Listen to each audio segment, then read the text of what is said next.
All right, it's recording.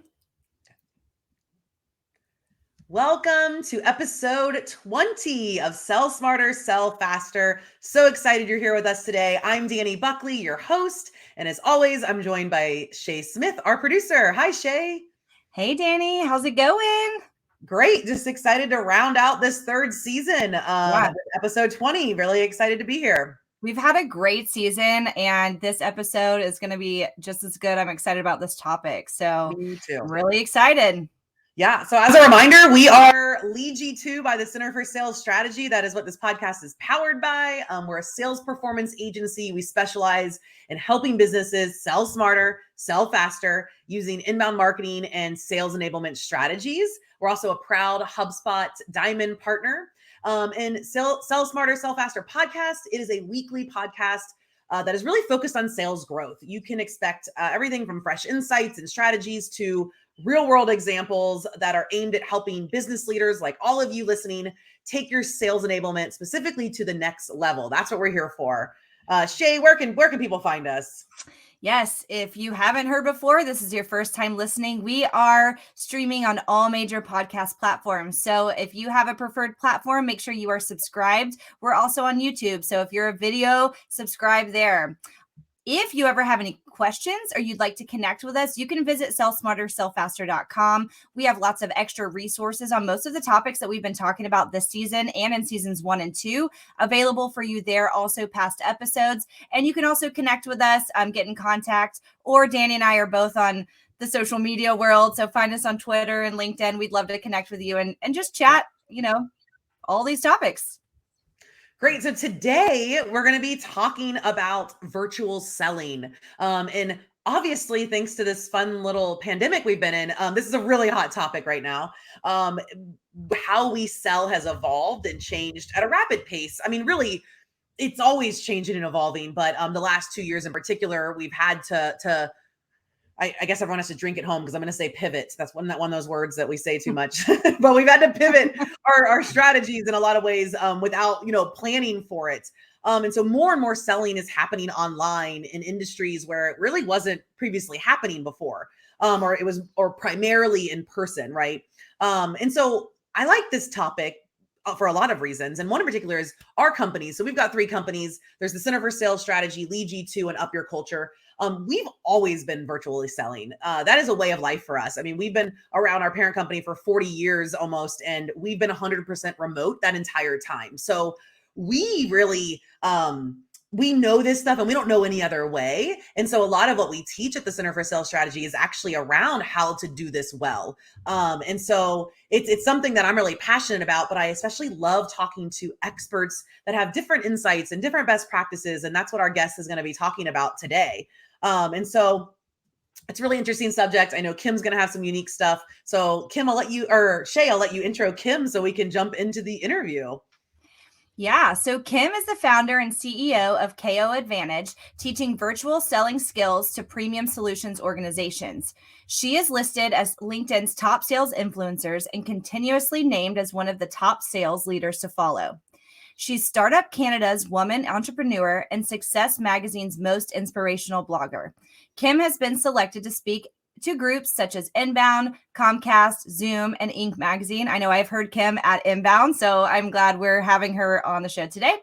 And her 3rd book, Sell More Faster, is available now as she writes her 4th book, Virtual Selling Best Practices. So with that, I'm going to jump backstage and bring Kim on. Y'all have a great chat. Thanks, Shaye. Welcome, Kim. Thank you so much, Dani. I'm so excited to be here. Yeah, I am so excited you're here too. I also got to see you speak at Inbound. And so I can't wait to see what we're going to jump into today. Yeah, absolutely. Were you at Inbound last year? Was that the one you were able to see? Yeah. On the virtual. Yeah, I was also a speaker at the virtual, yes. and I've spoke at the in-person ones too. So I've been at the going, I think, for like 8 or 9 years now. I've been going to Inbound. It's by far, hands down, my favorite conference. It's so good. Always, every single time. I'm excited that they're bringing back some in person this year. It's going to be a hybrid, so that's cool. Yes. Yeah. So let's talk virtual selling. As I kind of mentioned in my intro, obviously the last 2 years have made this even more of a topic than it already was. Yeah. But this felt really disruptive for a lot of folks. They had to figure this out real quickly. So I'm just curious, like, just kind of starting there, what do you think made that shift so hard for everyone? Like the biggest thing was that a lot of salespeople associate relationships with being in person, and that is oftentimes one of the biggest pieces of resistance I hear from a lot of salespeople is I can't build a relationship when I'm having to look through a screen, right? Rapport has to be like actually like, shaking someone's hand, looking at like, their eyeballs, having that conversation. It's not that way, right? I was doing virtual sellings back when I was working for American Express back in 2012. So I mean, now 10 years ago, Mm. we didn't have a name for it at the time. But what Yeah. we did know was that it was not financially feasible for us to get on a plane and visit, international clients anytime somebody wanted to meet. We had to get really good. At the time, we were using Skype and Messenger and a lot of email and phone call to have these conversations. And today, there's so many different video platforms that you can create it. So the biggest thing is that you can create these relationships online. It's about becoming more intentional with the conversation that you're having when you're there versus thinking that you can take the exact same let's talk about the weather and sports teams for 15 minutes and then somehow we've lost all of our time to actually get into the meat of what we want to discuss in that meeting time. Yeah, yes, I agree. And there is a lot of that old school thinking, like you gotta, take someone out to lunch and those are great when you do that. But so much more of the world is like we're not as geographically focused as we used to be, and we shouldn't be in a lot of businesses. So We're not like we shouldn't be number one geographically focused, but we do need to narrow our market and our scope far more. mm, We're starting to see companies, and this has actually been a trend back in the early '90s, where hotel chains and and the way even uh, car rental companies would actually specifically price and provide services to specific demographics. And mm. from company standpoints, we actually have to like micro niche ourselves into these specific demographics and then allow ourselves to expand that geography. We're not just saying I work for any my ideal client is B2B industrial. Yeah. It's B2B industrial who specifically works in plastics and renewable resources and has company sizes of 25 or less, right? And getting in very much clearer on that, which means that you have to open yourself geographically because you're that much clearer on who that person Mm. is, regardless of where they are. Yeah, yeah, great. So this actually ties well into my next question, just kind of thinking about the pandemic, right? We're Yeah. actually like right at that 2-year mark. I mean, this is when things were going down. Yeah. Well, it was supposed to be over by now. Yeah, I know. I thought it was just a couple weeks. I was actually preparing to move from Seattle to San Francisco during this time, and it was really crazy. Um, so as okay, we freak out. Everything goes online. Everyone's working from home. Yeah. Now we're 2 years into this. Where are we kind of at now? What are you seeing when it comes to virtual selling? Like, kind of where are we at now? What have we learned? How things have evolved? Yeah.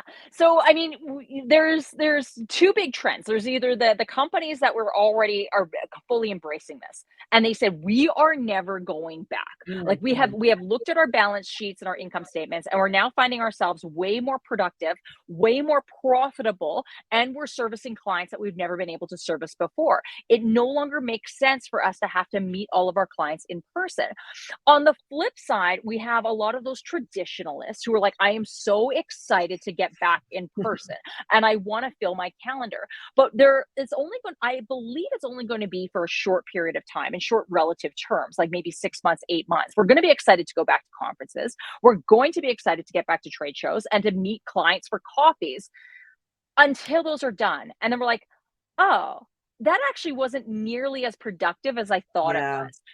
I took out 45 minutes to drive to a client engagement. I spent an hour with the client and I drove another 45 minutes to get back.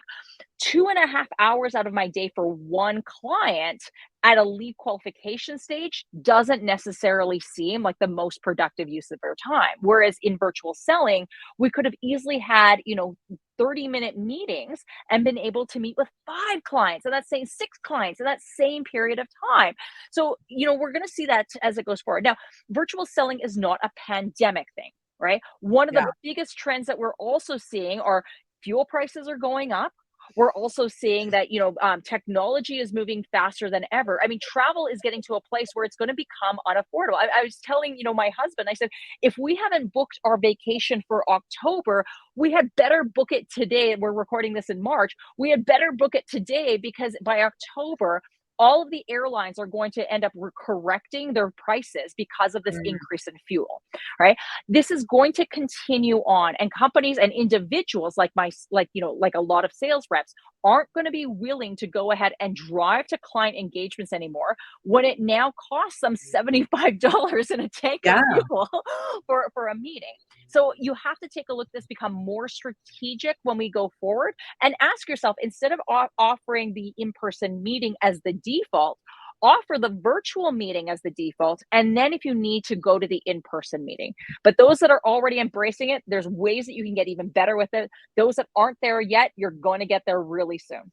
I love it. I love that you pointed out that this isn't just a pandemic thing. There's a lot of stuff happening that is pointing towards this is not going away. like we No. need to be shifting. We need to be figuring it out and kind of building our own strategy around it. So kind of a question that I actually just thought of as you were talking is, just because I like really specific stuff. I know our listeners love that. So Yeah. the coffee meeting, right? Like, oh, I just want to get in Yeah. front of a prospect. Just want to go have a coffee. Could you give us an example of a great way to do that virtually? Like, I mean, maybe it's not exactly that, but what's a good replacement for that quick coffee date? Absolutely. Well, just say, I would love to have that virtual coffee. Like, I would love to have that coffee. Would you mind doing it just online? Right. Yeah. Listen, I have the time available. I can do 20 minutes this week, or you can wait 30 minutes, or sorry, 3 weeks for that Yeah. extra hour. Right. We give them the alternatives. And if the person really wants to meet you in person, they'll wait the time. If they really want to meet you now, you can push it. Now, I also selectively choose on when I meet my own clients in person. And where I typically try to default, I always try to keep my lead qualification meetings as a virtual meeting. Let's Mm, be honest, yeah. not every first time meeting is going to lead to an opportunity down the sales cycle.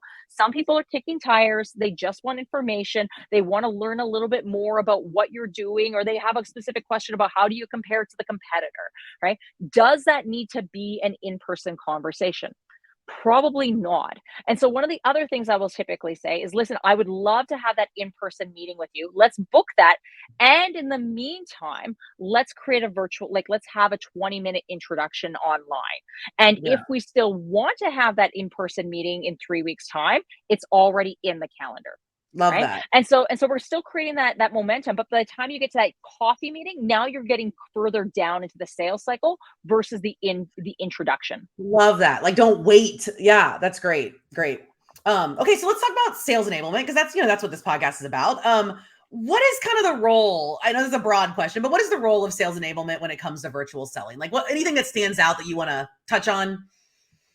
Well, the biggest thing I think is that, is around what needs to be focused inside each sales conversation.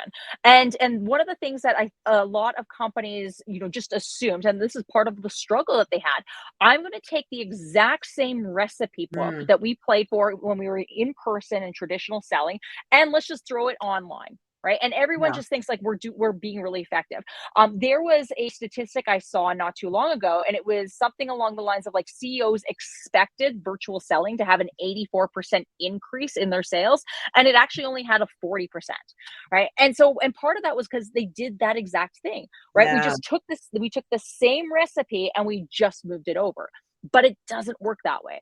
When you're Yeah. in virtual selling and the sales enablement side of this means, how are you going to get more specific? What is the intention of every meeting? This might mean having like call aids or planners that are going forward. What is the research that you actually need to get done? What are the questions you need to find out from your clients? And getting much more tailored in each specific stage of that sales cycle and providing the tools and the technology at that stage.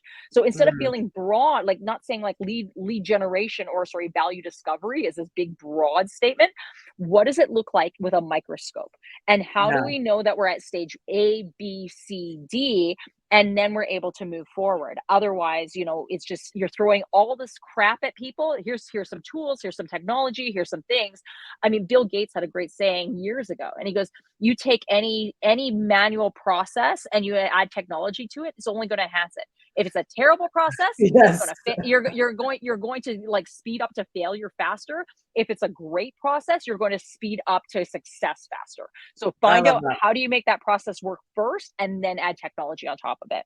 Yeah, great. You're making me think of, you know, what we do a lot here at Lead too is we build sales playbooks for our clients, right? Like the specific sales play. And it is different. Like if you're still going in person and doing things, that's going to be different. Or a sales play for when you're at a conference needs to be really different. But if you're out just prospecting and it's primarily virtual, like you need to have a strategic kind of new approach, and you need to spell it out. And the content you're sharing, the way you're emailing or communicating is different. It needs to be different. So it needs to be different. It needs to be a team effort, right? If you're part of a team, everyone needs to get on the same page, right? Whereas, you know, in that traditional sales, I gave you a list of clients to go after, and everybody was just responsible for their own list of clients. In today's virtual selling world, you might still have your list of clients, but we all have to support each other in the conversation as we go forward. So if I'm talking to Jim from ABC Company, I want my coworker Susan to help comment or, you know, involve herself in also the conversations that we're having on that person's status update. The more, the better, right? It's a party. It's a party on LinkedIn. Have fun with it. This is fun, guys. I love it. And so you talked a little bit about, you know, one mistake being that we're doing things the same way, right? Like, but in a different format, right? So that's one mistake. So are there other big mistakes you're still seeing when it comes to virtual selling? Like, what are the ones where like people are just really screwing it up? I think the biggest, I mean, always with lead generation, right? They're just assuming that the same things that, you know, resonated, you know, pre-pandemic are working today, right? And now I have a massive beef with phone calls, and anyone that tells me that cold calls are working, it's warm calls now, right? Where we're having way more conversations online, and then we might get on the phone call versus just calling somebody out of the blue for the very first time. Emails. Oh my goodness. Can we talk about email? I spent a whole day just talking about emails. But everybody thinks that like, well, I've been sending emails for 20, 30 years. I know how to send emails. Until they go through it, we show them like, well, here's the 5-sentence email formula. And they're like, oh my goodness, right? Like I had no idea that, you know, it was supposed to be under 100 words, right? They're not asking themselves. Everything is about quicker, faster, more condensed, but at the same time, also providing that level of curiosity. We're removing the formalism that used to be in traditional sales with more personality. And it's a lot of work to convey personality online. You have to be more bold. You have to be more overt than ever before. And at the same time, humble. There's like such a big fine balance, but like be willing to be fun. Post a meme, post a video of yourself, right? Show that you're going out for the dog walk. If you would talk about it around a water cooler, it is okay to talk about it on LinkedIn, right? If you talked about it around a water cooler and your boss walked by, right? Then get rid of it, right? Don't do it. So be willing to be out there as much as possible. I love that. Yeah, I think there's a huge paradigm shift I see it across every industry, even the most serious stuffy, right? Like whatever you want to call it, that like we want personality, we want humans, like this idea that like this salesperson has all the information and I've got my, my briefcase. Like, I mean, there's still people holding on to that sales persona of like formal, professional, like, and not that you should be unprofessional, but there's a balance. Like, be a human, be someone that someone wants to have a beer with, you know? That's what clients are honestly craving, right? Yes. The reason why they choose you isn't because you are the lesser of all the evils for the comparisons that they were looking at. Yeah. They're choosing you because I trust you. I believe that if something happens, you will take care of me. Yeah. And we communicate that through authenticity, through emotional intelligence. I mean, Yes. be available to this. And I'm not a big, one of my things, I don't particularly focus on women in sales, but this is a massive opportunity for all of those women that have always wanted to get into sales, because we can convey these messages very quickly. And what we're seeing, even on the emotional intelligence side, more men are joining conversations around emotional intelligence in sales Yeah. than ever before, because they realize that it was fine on the golf course because you had a couple beers, right? The layer started to pull off. Yeah. How do you get there really quick in 20 minutes? And Yeah. that is a skill. I'm glad you're saying that, because it's making me think too, I think there's a lot of more veteran sales folks who they're really comfortable in person being themselves, being authentic, loosening up, whether it's at a happy hour or on a golf course or whatever. Yeah. But it's like, you gotta find a way to also be able to do that on a quick video call, in Absolutely. email. So I think that's the part, is they have this, like, they have like these totally different personas virtually, and they shouldn't. Yeah. I did. I mean, I remember doing that, right? I had Kim phone voice, right? I Yes. mean, and everybody knew when I was calling a brand new prospect, because my voice would change. My tone would completely change, versus when I was just comfortable finally being in front of somebody. Yeah. And for me, it was like, I mean, it was back like 12 years ago when I was in a couple sales meetings, and I was like, that sales meeting was really easy. And I realized that the reason it was so easy, because I just let it be. I was just Yeah. like, let's just talk about business. Let's just talk about it. And for a lot of us, that feels hard to do, right? Get rid of the veil. Just be a person. People want to connect with people. And that's been an adage Yeah. for years. Yeah. Now you just have to do it online. Yeah, and really the pandemic helped with that, because you're talking to people in their living room with their kid running by, when they're not in, maybe dressed quite as professionally as normal, when there's a dog barking, they're eating lunch. I mean, and I think it's actually been really beneficial in that way, that, like, we've Yeah. loosened up a little. Like, We we yeah, have, right? Like be okay with it, right? yeah, Let people know, like, this is what's going on. My kids are on spring break, yes, right? My yeah, family is around. Listen, I'm taking this call from my vacation property. Cool. yeah, Awesome, right? Like that, like, we don't ignore that. We don't have to pretend that we're something that we're not, yeah, right? This yeah, is People are still going to operate these companies. And that was always the thing. We always thought that, businesses make decisions like rationally. They don't. There's an irrational bus driver driving the entire thing, and they'll swerve and hit whatever they want to along the way. totally. So play with that. Have fun with it. Yeah. Okay. So a lot of our listeners are sales leaders, business leaders. So what are some of the key things they can do that they should be investing in, or just like helping ensure their salespeople are set up for this? So we've talked about all the things that, like, they could be doing, like salespeople could be Yeah. doing, but how can they make this happen? Like, what should they be doing? Yeah. So I think, get really clear on that sales process that you want your people to follow. Mm, And I see this way too often with way too many business owners, small businesses. They try to hire really good salespeople. They're like, well, this person has great sales success, so I'm going to hire them. But you would never run a restaurant and say, listen, I'm opening this restaurant. I'm just going to hire any chef, and I'm just going to hire them to run whatever they like, they can cook whatever they want to, yeah. right? Or I'll give them a couple ideas. Like, that would never happen. Every single, like, restaurant has a specific recipe book. They have that playbook. I mean, you talked about this as well. They need to get Mhm. clear on what that is. What does it mean to be in a stage? Where is the buyer in each one of these stages? And at what point do we decide this is a go or no go interaction? The Mhm. other big thing when it comes to virtual sales is it takes a lot of practice. Sales is a skill, virtual selling is an advanced skill. right? If you can sell in person, that's great, but it does not mean it's going to translate right across the board. And far too many companies have seen that happen. They're rock star sales tenured people, were amazing when they were on the golf course, and now that you've given them a lot of tools and technology, they're floundering. It's Yeah. because technology does not replace when they didn't have a process before. Now you have to give more discipline. You have to be far more intentional. Role play as you go forward. Find some of these sales communities that they can start practicing and interacting with. Get Mhm. opportunities to talk with people outside of their own industry. There's so many, like, I mean, we have a great sales community, but there's lots of other sales communities that are out there as well that say, like, listen, just have these conversations. That is just the first stage in getting started. I love that. Yes. Role playing, practice, like Practice. give feedback. Like if your sales guy is like, has horrible lighting in his videos like this, tell him. Like I've seen so many times where I'm like, how is no one telling this person that like this is like the worst? They're doing a horrible job on their Oh, video. we do a virtual meeting etiquette like on day one. Yeah. We're like, okay, here's the things that you absolutely need to have, right?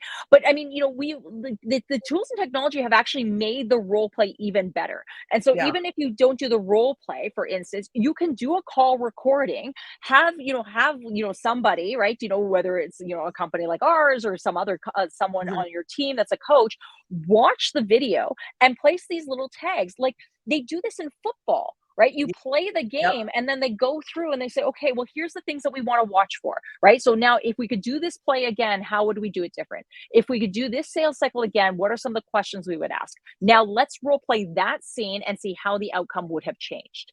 And that will make a dramatic difference 100% of the time, right? You have to get better by taking a look at this, refining it, reviewing it, and replaying it again and again. Yeah. I think my favorite takeaway is the metaphor or the comparison between a restaurant and just remembering like your great salespeople still need a recipe. So I love Yes. that. So I'm curious, just to kind of close us out, I mean, this is so good. I could sit and talk to you all day. I love this topic and I love your energy. What else? What do we miss? Are there any other trends or just like tips or best practices that you want to be sure that those listening don't miss out on hearing from you? Yeah, the biggest trend that I think that you like, if you're not still bought in on virtual Yeah. selling yet, right? The biggest trend that is going to buy you in on virtual selling is that in by 2025, 1/4 of the workforce will be born after 1997. So I know, right? So for us oldens, and I'm like, I feel Wow. so old. I was at on vacation, and there was a gentleman that was sitting beside me. I was having a conversation, and I said, "Oh, I'm like, you're graduating high school this year." I'm like, and I'm trying to think to this, like, oh my goodness, this kid's graduating high school. I graduated high school, he wasn't even born yet. Oh, I know. I'm like, how When did did this this happen? okay. But so 1/4 of your workforce is going to be born after 1997. And I want you to, so in 2.5 years, when we think about where technology was 10 years ago, right? Mhm. The emoji didn't exist, right? A lot of these video tools didn't exist. Many social medias were just getting started and did not have the type of bandwidth that they did before. In 10 years' time, in 5 years' time, that's going to continue. And we're going to have people entering the workforce who were born into technology. They graduated with degrees, entirely learning without ever stepping foot in an office, and they're getting started in their career online. Do Mhm. you think that those individuals are going to be, if not the buyers, the influencers for those that are going to be buying? You need to get better at communicating with those clients where they are comfortable and where they want to be met, not trying to force them to an in person meeting when they're now most comfortable online. You got 2 years to get Yep. ready for this, right? Otherwise, the pendulum is not going back, right? It's No. only going forward. Great. I love that. That's an important one to close with. And this was chock full of good insights, good information. Kim, I so appreciate your time today. Thank you for Thank joining me. you. I Yeah. really appreciate it too. It's so great. I look forward to seeing everybody. And hey, don't forget to connect with me on LinkedIn. Yes. We do a show, we post articles, and just be part of the conversation. Show Yeah. me that you laugh at some of my memes. Nobody ever Yes. laughs at my memes. Yeah, we need more of that. And so on the video, you can see Kim's Connect information, and on the podcast and the show notes, we've got that listed too. So yes, please connect with Kim. Go check out what she's up to and get be part of the conversation. So thank you. Have a great rest of your day, Kim. Thank you. That was so eye-opening. Just that one stat at the end, like that percentage of the workforce. I mean, I was like jaw-dropping. Thank you so much, Kim, for joining us. I follow her on all her social media. She does put out really great information. Thank you, Dani, for the conversation and this topic. I can't believe this is the close of season 3. It's been so fun, so much information. If you've missed any of the past episodes, make sure to go back and check those out. You can subscribe on your preferred podcast platform. We're on all the major podcast platforms and on YouTube. So make sure you're subscribed. We'll be back soon with season 4. And a reminder, you can connect with us. I'm putting Dani's information on the video if you're watching on YouTube. It is also in the show notes. She's all about sales enablement, inbound marketing, selling smarter, selling faster, any ways she can help you sell smarter and faster. We're going to bring that to this podcast. If you have ideas, message them to her. Same thing with me. I love to chat, marketing, sales, all the fun things. If you have ideas, send them my way. I'm helping Dani get those together for our future seasons. So, Dani, is there anything else you would like to share with us today before we close out this episode? Nope. Just be sure you're subscribed so you can get updates when season 4 is launched here soon. So thanks everyone for joining us, and happy selling.